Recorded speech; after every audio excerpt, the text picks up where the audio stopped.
ভারতের প্রধানমন্ত্রী নরেন্দ্র মোদীকে দেখতে দেবদূতের মতো এবং অত্যন্ত ভদ্র মনে হলেও বাস্তবে তিনি একজন টোটাল কিলার। ফ্রান্সের এভিয়ানে অনুষ্ঠিত G7 সম্মেলনের ফাঁকে নরেন্দ্র মোদীকে নিয়ে এমন এক ব্যতিক্রমী মন্তব্য করেছেন মার্কিন প্রেসিডেন্ট ডোনাল্ড ট্রাম্প। তবে ট্রাম্প এই কিলার শব্দটি ব্যবহার করেছেন সম্পূর্ণ রূপক অর্থে। মূলত মোদীর কঠোর নেতৃত্ব এবং আন্তর্জাতিক অঙ্গনে দক্ষ দর কষাকষির প্রশংসা করতেই তিনি এমন মন্তব্য করেন। ভারতীয় সংবাদ মাধ্যম এনডিটিভির বরাতে এই তথ্য জানা গেছে।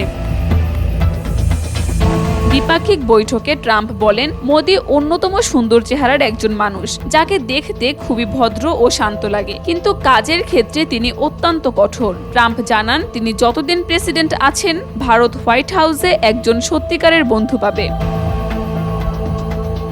নরেন্দ্র মোদীও পশ্চিম এশিয়ায় শান্তি প্রতিষ্ঠার উদ্যোগ নেওয়ার জন্য ট্রাম্পের ভূয়সী প্রশংসা করেন। একই সঙ্গে ভারত যুক্তরাষ্ট্রের সম্পর্কের কথা উল্লেখ করে মোদী বলেন, বৈশ্বিক অর্থনীতির স্বার্থে হরমুজ প্রণালী খোলা রাখা অত্যন্ত গুরুত্বপূর্ণ। সমুদ্রপথে নৌ চলাচলের স্বাধীনতা নিশ্চিত করতে ভারত ও যুক্তরাষ্ট্রের একসঙ্গে কাজ করা উচিত বলেও মন্তব্য করেন ভারতের প্রধানমন্ত্রী। কাকুলি আখতার, দেশকাল নিউজ।